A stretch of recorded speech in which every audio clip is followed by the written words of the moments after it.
पंढरपूरच्या चंद्रभागेला आला पूर. गुड मॉर्निंग मंडळी. सकाळीच उठलो, बघतो तर आपली ट्रेन कुठेतरी थांबले. तितक्यात बाहेर बघितला तर एक पोरगा आला होता. बोलतो खायला द्या ना काहीतरी.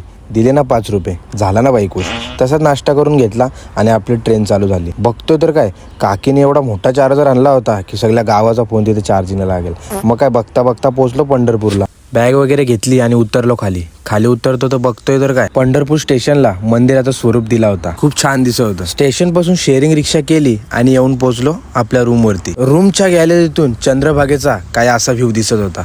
लगेच खाली उतरलो आणि गेलो चंद्रभागेवरती आंघोळ करण्यासाठी. चंद्रभागेला पूर आल्या कारणाने पाण्यातील सर्व मंदिरे बुडाली होती.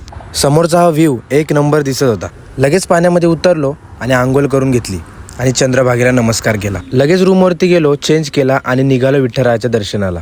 जय आणि मी सेम ड्रेस घातला होता. सगळ्यात अगोदर चाय पिऊन घेतली. सगळ्यात महत्त्वाचं म्हणजे गंध लावला आणि निघालो दर्शनाला. सकाळचा टाइम असल्यामुळे एवढी गर्दी पण नव्हती. लॉकरला फोन ठेवले कारण इथे फोन अलाउड नाहीये. गर्दी नसल्या कारणामुळे अवघ्या 52 तासामध्ये आमचं दर्शन झालं. थोडा वेळ तिथे फोटो वगैरे काढले आणि निघालो आम्ही पुढे. भूक लागली होती, मग नाश्ता वगैरे करून घेतला. नाश्ता वगैरे झाल्यावर आपण निघालो पंढरपूर एक्सप्लोर करण्यासाठी.